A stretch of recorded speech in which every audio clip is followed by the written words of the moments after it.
לשמור על שקט. אנחנו כבר מסיימים פה את ההחלקה שארכה בערך שעה וחצי.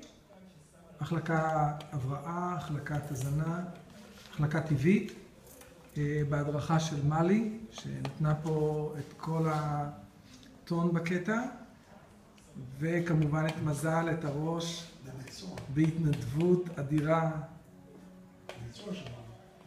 ועם תוצאות מעולות של שיער בריא, גולש וחלק.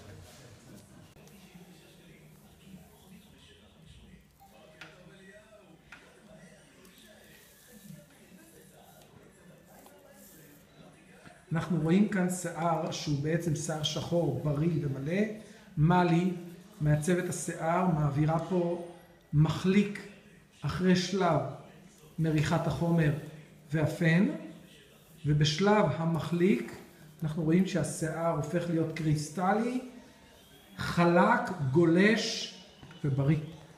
מה שחשוב זה בריא.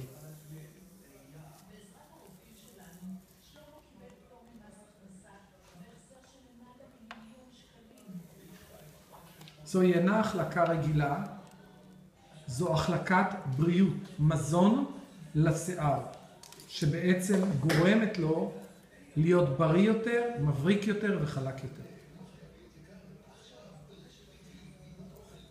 מסתקרנים לדעת מה יהיה, נכון? גם אני בסרטון הבא.